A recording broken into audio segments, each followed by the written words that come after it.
Welcome to the Better Call Daddy Show.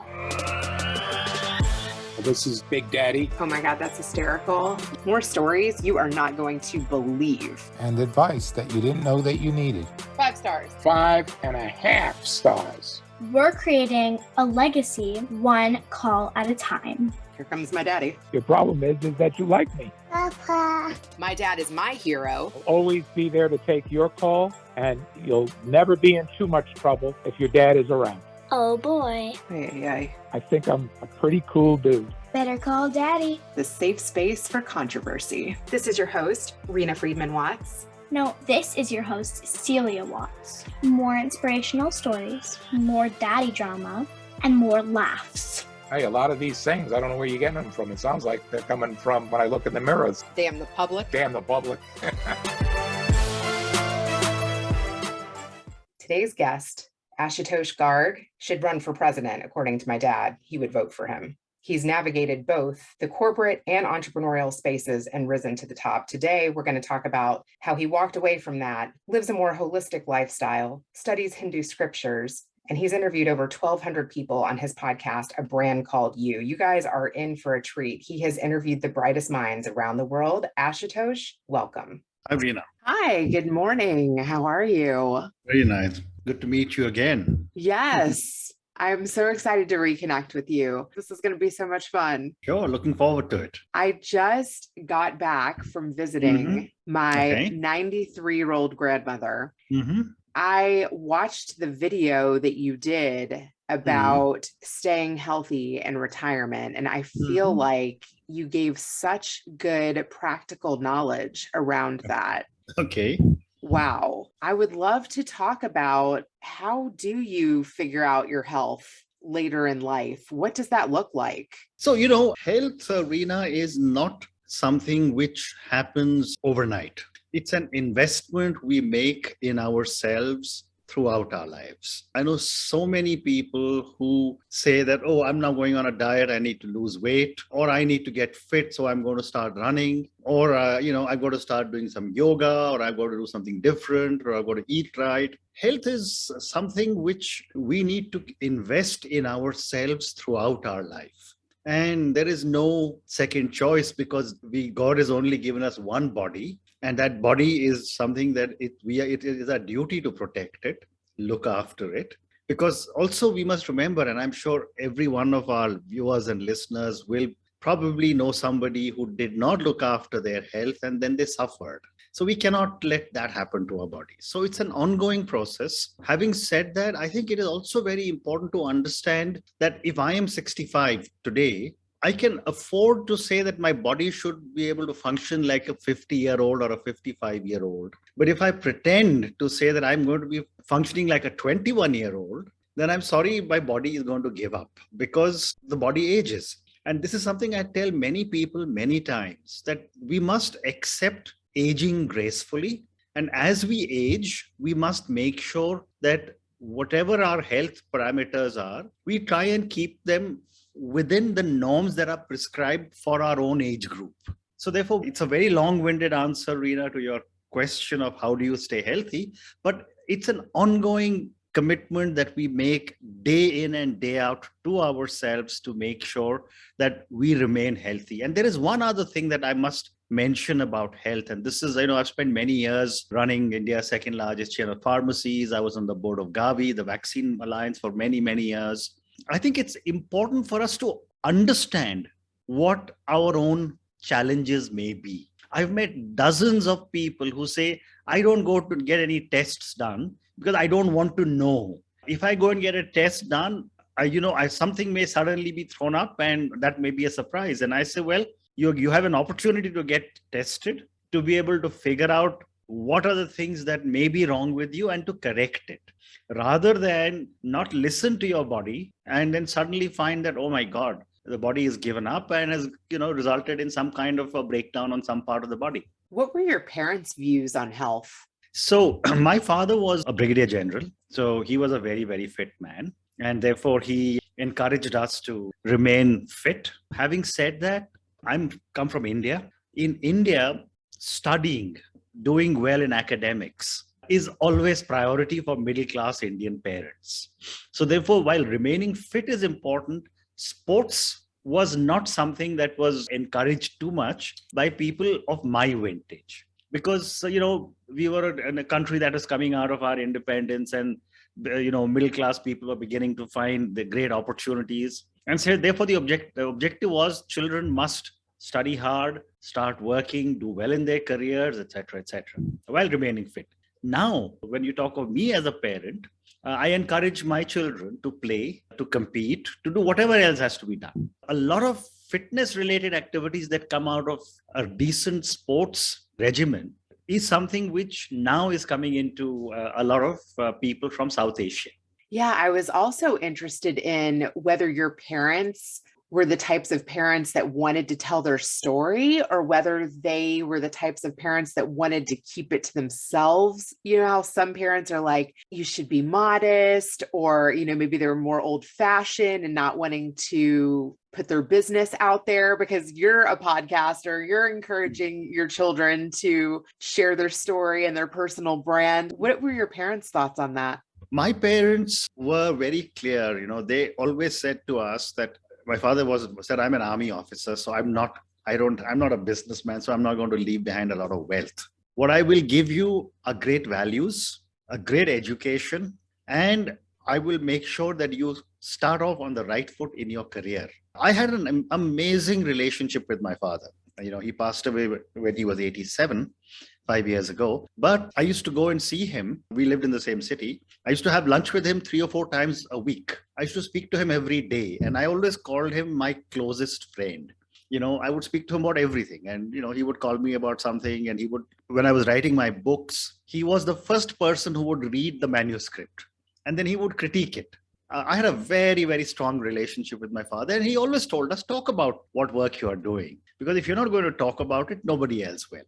I love that. Wow. What did he say about your books? So he loved my books. I mean, I've now written 8 books. I'm working on my 9th, but he was alive till I wrote my 6th book. And he read every single word. He would have those books displayed very proudly in his living room. And whenever his friends would come, he would share copies of my books with them. And he would talk with, he was very proud of the fact that his son was doing something. So I think he was an amazing human being, a very highly decorated soldier, decorated twice by the President of India for gallantry. He was quite a role model for me. Yeah. What do you feel like you've carried on from him? So I'll tell you. So there are some interesting things that he always used to tell us. For example, he would tell me that every morning when you stand in front of the mirror to shave, and as men we shave, he says, if you can look at yourself in the eye and say, yesterday I did not harm anybody, I did not knowingly do any harm, or anything wrong. He says, that's the only explanation you give to yourself. Don't worry about anything else others may think or say. And I think that was a very powerful statement he made to me. As a result of which he said, you are your own judge. And as long as you can hold yourself high in esteem in your own eyes, nobody else matters. You don't need to rationalize or explain to anybody. I thought that was one of my very, very clear learnings from him. That's the other very thing that powerful. I learned from him. Yeah, I love that. And the other thing I learned from him, and these are things I've shared with my sons also, he always said to me, he says that as your father, to the outside world, I stand behind you like a rock, whether you do right or wrong. When you and I are together, and if you're wrong, I may skin you alive. I may get angry with you, but that's between you and me. It is not for the outside world. To the outside world, I'm your father. You can do no wrong. Sometimes, there were differences. My mother may not have agreed. My wife may not have agreed with comments like this. But I knew that he was always my goalkeeper. He was always my fallback position. Wow, how lucky you are to have that. I love that. That's really beautiful. My grandmother, it's amazing how much health can change in 1 week. Correct. And it's amazing how little wins can become really big wins. Absolutely. At the end of your health. Recently, she told me that I'm her best friend. And I was like, oh my God, like that is such a powerful connection and statement. And the fact that you felt like that about your dad, I can relate to that so much. Amazing. Yes, you're right. And I always tell people, I said that, and I know many people who don't get along with their fathers. And I say that, see, you can choose your friends. You can't choose your parents. Today, you may have a problem with your father, but remember, he's older and we are all mortal. Someday he'll go away. Make your peace with him before he goes away. Otherwise, you'll always have a regret. That's really, really true. And I feel like my grandmother's doing that with some of her relatives right now. Wow. Do you feel like your father understood the meaning of life? Absolutely. I think not only did he understand the meaning of life, he used to share the various ups and downs, the challenges he had faced with us. As a soldier, his life was an open book, very, very high in morals, very high in ethics. What I learned from him was the ability to say no. Very few people have that. We will hum and haw about if you don't want to do something, or we'll say, okay, I'll figure out a way to do it, or I'll find a way around it. But we don't have the ability where we say, Reena, I don't think I will do this. And I think that's a very powerful skill that we need to be able to develop in each one of us, saying no. How has that helped you in business? Oh, it helps because I'm able to communicate my perspective with a lot of clarity rather than keep saying that, hey, Reena, you're not going to do a business together. You expect something to me. Instead of my saying I can or I cannot do it, I say, okay, I'll figure out a way to do it. And I don't do it. Then you check back with me. He says, yeah, I'm still trying to figure out what is happening. Give me a few more days. And this is normal conversation I'm sure we've all had. So if I can say no, you as my business partner know exactly where I stand with you on a particular matter. And that is how it's helped me in my business. I love that. Talk to me about the attributes of building a brand. I really loved that video you did as well. What attributes are important when considering your brand? I've got a book on personal branding. In fact, the show that I spoke to you on was the brand called You. I've often said that each one of us is a brand. Each one of us, like a lot of people say, we all have one book inside us. Right? And that's a common phrase we all use. I often say that we as individuals are communicating who we are, what do we stand for, what our values are on an ongoing basis. And in today's very highly connected digital world, everything we say or do is recorded for posterity. It can never be erased or deleted. And I also say that the first bit of branding happened when we were christened. We got our name. We got our attributes through the genes our parents gave to us. Our education, our value systems. These are all the add-ons that come to our personal brands. And then every work that we do, every skill that we add to ourselves, every interaction that we have with people outside, every time someone sees us reacting in a certain way with them, are factors that keep adding on to our persona. So how many times do you think of someone who say, oh, this person would be a good elected representative. This person will not be a good representative. And why is that? Because you have formed an opinion based on that individual's persona, whether he or she will be able to represent you in your elected constituency. How often do you say, I'm an iPhone person, I'm an Android person, right? How often do you say that I'm left-brained, I'm right-brained, And there are so many such examples that you can think of. So these are all parameters that go into adding on to our brand. And that is where we people have to keep on investing constantly, because we know famous sports persons, famous golfers who did one thing wrong and the brand collapsed completely. And then it took them a long time to recover. Similarly, we know politicians, brilliant politicians did one thing that was not ethical or one thing that was incorrect in the minds of the people, and the brand collapsed. So we spend our entire life building our brand, our persona, the way we are perceived by others. And one wrong move can destroy it very quickly. There's a whole series of things that go into building our brand, and we've got to be aware of each one of these. Which one sticks out in your mind the most? Well, I would say, remember that as someone had said, that a brand is something which is talked about when you're not in the room, right? Definitely. So, if I've stepped out of the room and people are talking negatively about me, then I think it's not my brand is not a positive brand.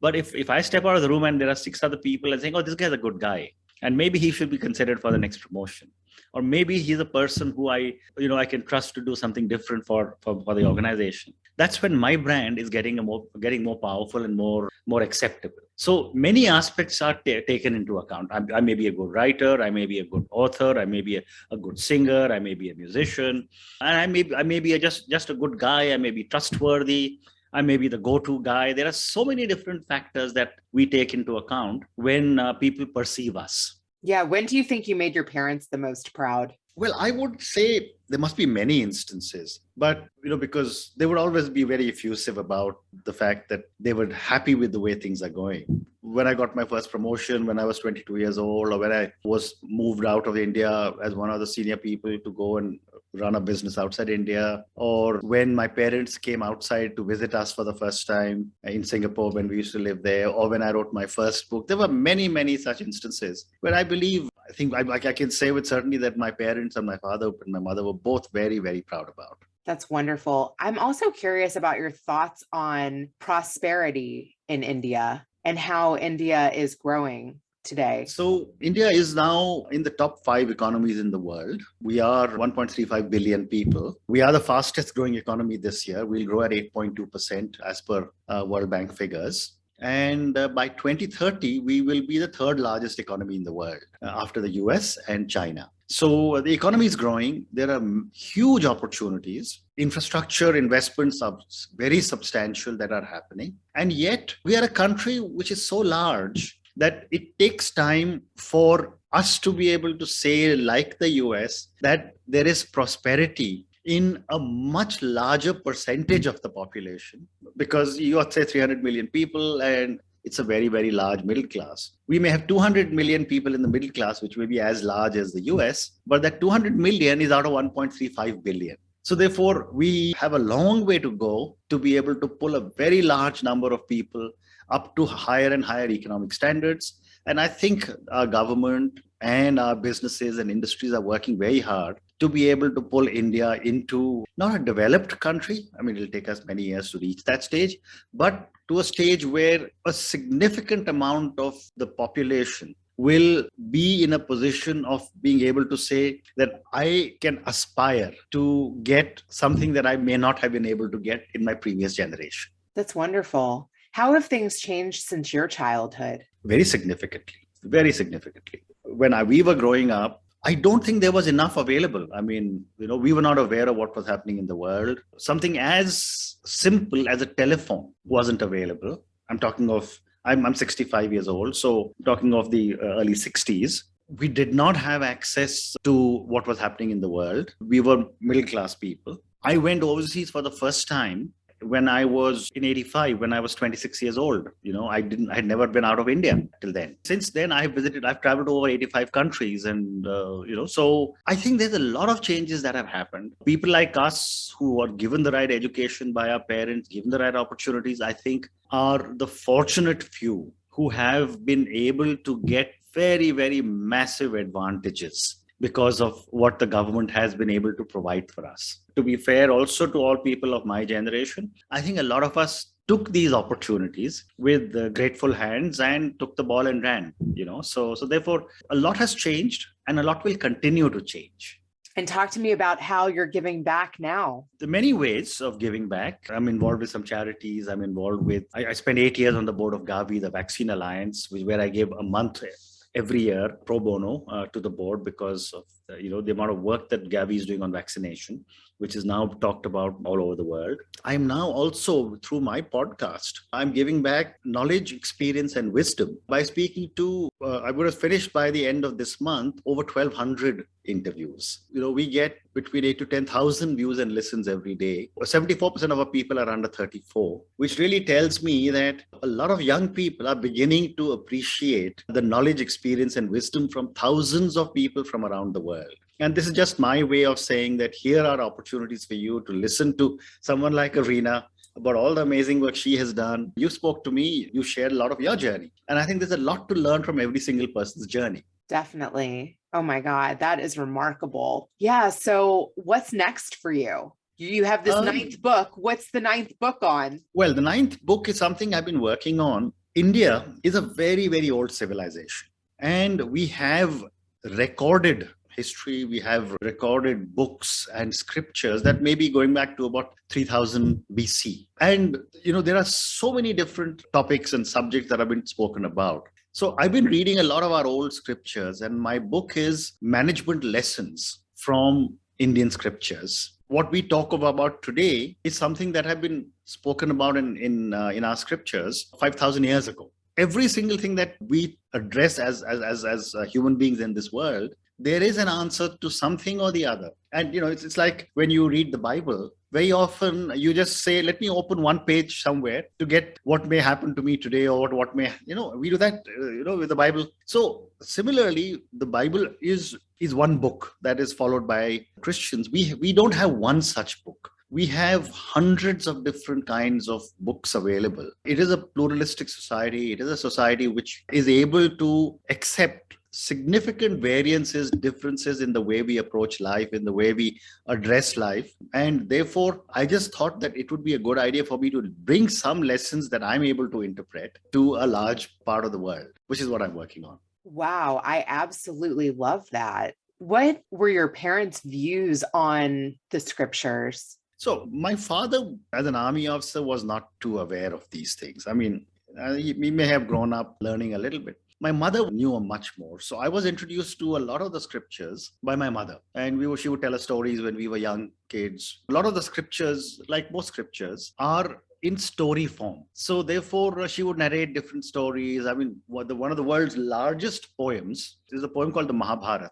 which has got 100,000 verses. And it is an Indian scripture. So while it is a narrative of one of the world's largest wars, but in that there are multiple small books which have a lot of interesting lessons. So that is what the scriptures are all about. My mother would introduce us to a lot of those. That's so cool. How do you get your kids interested in that, though? I mean, kids today, they just want to play on screens. It is difficult. Though I must say our younger son works for Procter & Gamble in the US. He's been there for the last 17, 18 years. Our older son works for Visa in Singapore. So while they have a very strong roots in scriptures, they know the stories, etc. I guess at their age, they're busy with their work. And at some stage, I'm sure they will come back to be able to understand what their roots were. Yeah. Do you feel like you became more spiritual or interested in that later in life? Absolutely. In the last maybe 15 years. I mean, I was busy as hell working, but in the last 15 years, I wanted to explore and understand a little more about my own background, my own religion, my own scriptures. So I guess it goes everywhere. We are all at different phases of life. And as one gets older, one wants to be able to get a slightly deeper understanding. Wow, that's fantastic. Because if you don't stay in motion, then what happens? Correct. Wow. That's fantastic. Let me see. I wanted to maybe ask you a couple questions that you ask other people really quick. I know one of the questions you asked me was like, tell me about 3 key milestones in your career or life. Do you want to do that one?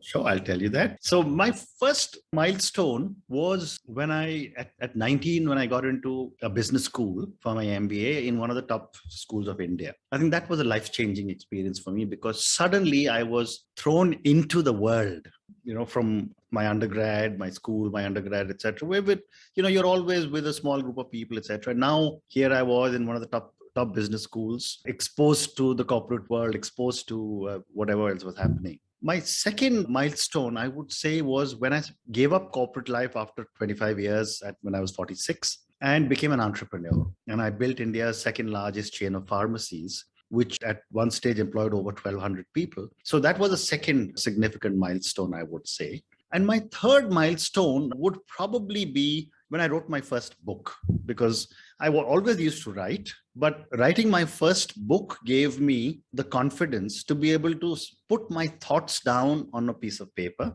And I've often said that when any author is able to write a book and publish it, that only means that they are open to being criticized by an audience who they don't know. So I would say that was my third. And I'd add one more, which is when I started my podcast, which is in January 2019. because suddenly I was listening to stories of people from around the world. And I think that was an amazing opportunity. So I would say these would be my 4 milestones. Wow, tremendous. I mean, I give it to you because you have really put yourself out there. I mean, 25 years in corporate, entrepreneurship, writing a book. Everybody says they want to do these things. Correct. Wow. I mean, what advice would you give? I mean, there's so many people that want to do all of that. Don't wait. If you want to write a book, start now. If you want to start a podcast, start now. If you want to do anything different. I mean, I hear so many people, I want to learn music. Someone says, I want to do this. And I said, well, what are you waiting for? Don't procrastinate because life is short. If you're passionate about wanting to do something, invest the time. And at the end of the day, even if you decide that you don't like it or you don't want to do it, it's something you started. You can stop it. Nothing lost. But if you don't start it, it'll always be a desire. I wish I had done something. So therefore, start now. Do you play any instruments? I do. I play the Indian flute. Wow. How long have you been playing that? Well, I learned when I was in my early 20s. Then I got busy with the corporate life and business, et cetera, and then I picked it up again 3 years ago. I have a teacher who comes and teaches me every week. So I learned the flute. Wow, that's so cool. I should have if I would have known that, I would have had you have the flute queued up. Do you think entrepreneurs make good employees? The answer is yes and no. I think entrepreneurs need to understand that while they are founders and builders of organizations, their ego is not something which is good for the organization. And there are so many entrepreneurs I know personally who have destroyed themselves, destroyed their organizations because their ego is bigger than themselves. And that is something which I think is unfair and unfair to the organization. Because when you are alone and you got a great idea, you can have whatever ego you want. But once you are responsible for hundreds of people who are now dependent on you to run their homes, their families, that is when your commitment needs to change. And the role of the entrepreneur must change into that of an employee. And therefore, it is very important to differentiate my role as a shareholder of the company versus my role as the CEO of the company. A CEO is an employee and you take a salary for that. Shareholder, you own the company, but you've got to be able to segregate or separate these two roles in your own mind to be able to build a very strong company. Do you think it was better that you worked in corporate for 25 years and then became an entrepreneur versus the other way around? I think so. I think I was able to bring a lot of very, very good best practices from the 3 large organizations I worked with to be able to build these management practices into a young startup as well. What does success mean to you? Well, to me, success, Reena, is something which, if I can say that what I'm doing today meets my own goals of being able to reach out to many people. So for my podcast, success means that I've reached out to many, many people and been able to give them the knowledge, experience, wisdom that I talk about. When it comes to success with my family, it means that I am available to my family when they need me. So it's not that I'm hanging around all the time, but whenever they need me, I should be available. When it comes to my writing, success for me means that I should be able to focus and concentrate on my writing to finish a book. When I'm playing golf, success means that I need to play a good round of golf. So success means different things at different times. Have you ever felt like you wanted to quit? And when you feel that way, what keeps you going? I don't think I've ever felt that, like giving up. There are moments when you say, why am I doing something like that? But that is where I do believe that we need to be able to build the internal resilience to say, no, you got to keep your head down, keep going. And yet, when I decide to walk away from something, and I've done it many times, then I never look back and I never have a regret. When I sold my company, I never ever got back or I never spoke to any of my former colleagues to say what's happening there, who said this, who said that. One inning closes for me, then I move on to something different. That's a wonderful way to look at it. That can be hard to do. I've even had my kids recently say, that was over a long time ago. I think it's time to get over that. I know. Absolutely. Do your kids give you any advice? All the time. I now reach out to them and I ask them for things. And then, they're 37 and 34. And they always give me incredible advice. Yeah? What kind of advice do they stick to you? Well, one important thing that they always tell me is that when I'm speaking to them on a video call like this, why are you looking at your phone? So that's an advice they always give me, talk to me and don't, be there all the time. And if there's any challenge I'm facing, I talk to them and they always give me a different perspective. I love that. That's funny that even at your age, I mean, they're around my age, that they're telling you not to look at your phone. I tell my dad, he'll appreciate that. The same thing. Absolutely. Kids want your attention no matter what the age, right? Correct. Absolutely. Oh my God, that is fantastic. Okay, I'm going to pick one more here and then I'm going to see what you want to ask my dad. What is your biggest thing that you've learned?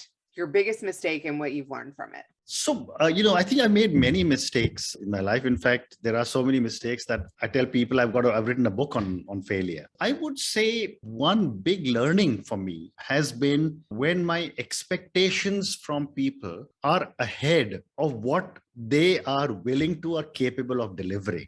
Then my learning has been that don't have such expectations, temper down these expectations, and give that other individual an opportunity to be able to perform rather than saying, you're not able to do it. Okay, don't worry, I will do it. Now, that is not the right way for me to do it. And sometimes I still react like that. I think it's important for me to think about how I can be more inclusive with people and give them space, because not everyone's reality is the same as mine. Their own prioritization may not be the same as mine.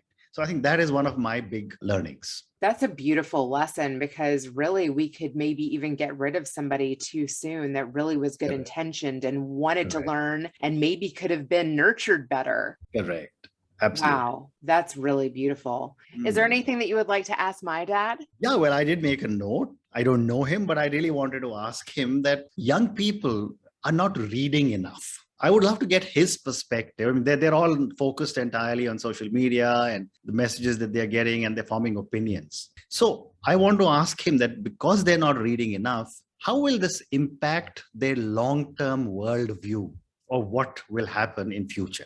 That's a great question. I was just on vacation and there was a library in the condo where we were staying, and I found a book. I read the entire book in 4 days. Amazing. I mean, it was fiction. Sure. But then I was like, oh my gosh, when you find one good book like that, then you get so excited. So I went down and I found another one and I'm halfway through it. I'm getting on a fiction kick. I was actually wondering, have you ever thought about writing fiction? I have 2 fiction books. Oh, nice. Yeah. And they're being reviewed to be made into web series. So I don't know if they'll get made, but I have 2 fiction books. Wow, that's amazing. So was that like a dream as a kid or later? I always used to write, from the time I was very young. I used to write letters to the editor, which is how it started in the newspapers. And then I started writing a column for magazines, etc. And for a long time, I kept writing columns. Then one day I just said, let me write my first book. And I started writing, and the words just kept flowing. And then once you've written one book, then it's relatively easy to write more. These days, I'm writing almost a book every year. And these are large books. I mean, they're 300-page books, 60, 70, 80,000 words. My biggest fiction book is a book titled An Eye for an Eye. And that book is almost a 430, 440-page book. So it takes the reader from 1928 to 2014, and what has happened in India and how what happened in independence, etc. So it's a long book. How much research goes into that? Reasonably amount of research that's going into it. And do you do that yourself or do you have a team? No, I do it myself. Wow. I was born in 1956, so I've seen my country evolve over the years, and I've been also privileged to have been involved with a lot of government delegations and been part of leading delegations to different countries, etc. So therefore, that has given me an opportunity to see a lot of things firsthand, which is where I'm able to draw upon a lot of knowledge. How did your parents afford those opportunities for you? No, all this happened after I started working. I started working when I was 21, after an MBA. I was fortunate, was paid very, very well, doing well professionally. And it was my companies which gave me those opportunities to go. So I've been a member of this organization called the Young Presidents Organization, YPO, for 28 years. I was recognized by the World Economic Forum at what they used to, in the old days, presumptuously call Global Leaders for Tomorrow. I've been given a lot of great opportunities. And I'm grateful for those opportunities. Incredible. Well, it has been an absolute honor having you on the show, and I can't wait to hear what my dad has to say about your question.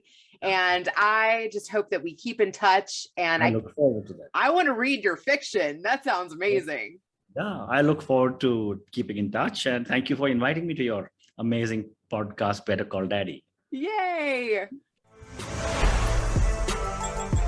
Now, let's switch it over to Grandpa. Your interview with Mr. Ashutosh, it's on a historic day. Today, the Supreme Court of the United States overruled Roe versus Wade, where, isn't it quite ironic that this episode is really about the children, is about the Better Call Daddy show's legacy of how important it is to have a legacy to pass on to your children and to your children's children. And in Ashutosh's comments, where his father was a high military officer, a general in the Indian Army, and where he grew up, where his son was his best friend, and vice versa, where he was giving him not only encouragement, but mentorship, where they talked about everything. Isn't that the kind of relationship that I had with my father? And when you have that, and when you have it with your grandparents, and it's not about yourself individually, but making sure that the insight of the future isn't at hand. Mr. Ashutosh was involved in running his own business after 25 years of experience of working in the corporate world, but also relates how important it is to read and listen to other people and to communicate, whether it's with a podcast or writing books, where he's trying very hard to spread the word and is in on the development of not only his people, his whole country, where he's looking to have made improvements in India and being involved in the political world and giving people an insight to that. It's just a remarkable story how it starts off with his father, and where you're giving every opportunity to a child, or to your son in this case, where they can make a huge difference, not only in your family and in your immediate community, but in your whole country, and maybe even spread it around the entire world with the type of communication break that we have. And today, Roe versus Wade being overturned is also trying to give a message that no matter what happens, that children are our future. And even if a person has a parent that doesn't give you the right example or the right mentorship, and you have a blowout tire, how many people on your show have shown that they've been able to overcome the adversity and still overcome every odd and can turn into wonderful people and make a tremendous, wonderful contribution to this world? And who's to say which child that is? And does it have to be from one certain family? Can it even be from a broken family? Can it even be from a person that is deemed to be aborted? Could be famous and wonderful. How are we to know unless we give life a chance? And that's what this episode and our show is all about. That is what this show is all about. I also love that he started his podcast, The Brand Called You, to give back. And he's highlighted so many people. Well, this is the thing. He's elevated himself to where he wants to be a voice of bettering humankind. And he does it every step of the way, his whole life. Isn't that really the formula of success? I just love this episode because it is really based on what you and I are trying to accomplish. Thanks for listening to the Better Call Daddy Show.